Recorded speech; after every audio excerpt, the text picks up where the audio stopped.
ब्रह्मचर्य का महत्व, वीर शक्ति का महत्व जिसके हृदय में जागृत हो गया, चाहे स्त्री शरीर हो चाहे पुरुष शरीर हो, भगवत प्राप्ति के महत्व का प्रकाश इसी ब्रह्मचर्य से होता है। सच्ची मानना, ये जो आपका मन निरुत्साहित हो जाना, शरीर में पीड़ाएं होना, समय से दिनचर्या ना होना, प्रमाद स्थितियों का बढ़ना, कई जगह अंगों में पीड़ाएं होना, ये कई त्रुटियां होती हैं, इससे जो ये परेशानियां आती हैं। अगर ब्रह्मचर्य है तो आप जैसे अग्निमय भूमि पे चलना हो तो कैसे चलेंगे, ऐसी उसकी चाल होने लगती है। इतनी तीव्रता, इतनी उज्ज्वलता, इतनी उसमें चेतना शक्ति जागृत होती है कि हर काम में उत्साह, रात दिन मेहनत करने पर भी कभी थकान नहीं, नींद न लेने पर भी प्रमाद आलस्य नहीं। बहुत से महान सद्गुण ब्रह्मचर्य में चुने। आज के डॉक्टर जन जो शास्त्र को नहीं जानते, वो कहते हैं ब्रह्मचर्य छीण करो नरक मिलेगा जैसी शिक्षा दोगे। ये प्रश्न उत्तर देने वाला अगर चूक कर जाए तो नरक मिलता है, ध्यान रखना। ऐसा नहीं कि एकांतिक में प्रश्न जो करे उत्तर मनमानी दे दो तो उत्तर देने वाले को नरक मिलेगा, क्योंकि तुमने जो बोला है वो स्वीकार किया जा रहा है समाज में, तो तुमको अगर ज्ञान नहीं तो उत्तर दे दिया तो नरक मिलेगा। ये बिना शास्त्र सम्मत उत्तर देने वाले, इनकी नारकी गतियां होती है। अब आपने शारीरिक संविधान का ज्ञान प्राप्त किया है तो आप भागवतिक संविधान को मानने की चेष्टा करें। आप भागवतिक संविधान का खंडन न करें। आप केवल शरीर के अंगों का ज्ञान प्राप्त किया है कि कौन सा अंग कैसे क्या चलता है, लेकिन ब्रह्मचर्य पर बोलने की सामर्थ्य तुम्हारी नहीं। तुम ब्रह्म के ज्ञाता नहीं हो, तुम शास्त्र के ज्ञाता नहीं हो, तुम डॉक्टर हो केवल अंगों के, शरीर के, बाह्य एक ढांचे के, वो भी सूक्ष्म शरीर के नहीं, केवल स्थूल ढांचे के हो। तो स्थूल ढांचे की आपको सुधार वाली बात बतानी है, कैसे रोग निवृत्ति होती है। ब्रह्मचर्य नाश करना, ये तुम कौन से सिद्धांत से बोलते हो, किस सिद्धांत से? छोटे छोटे नवीन अवस्था के बच्चे तुम्हारी बात मान करके और नष्ट होते चले जा रहे।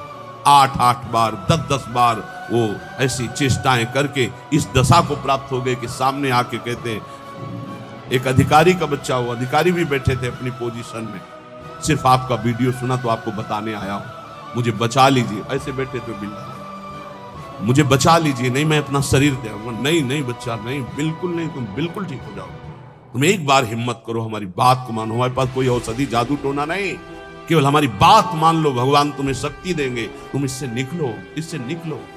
ये ब्रह्मचर्य बहुत बड़ी अमृत वस्तु है, हमारी प्रार्थना मान लीजिए। ये मन जब बहुत, तो भगवान छूट दे देते हैं। देख लो, जब तुम्हें घृणा हो जाए, जब तुम्हें लगे कि नहीं करना चाहिए, तो मुझे बताना, मैं तुम्हें सामर्थ्य दे दूंगा।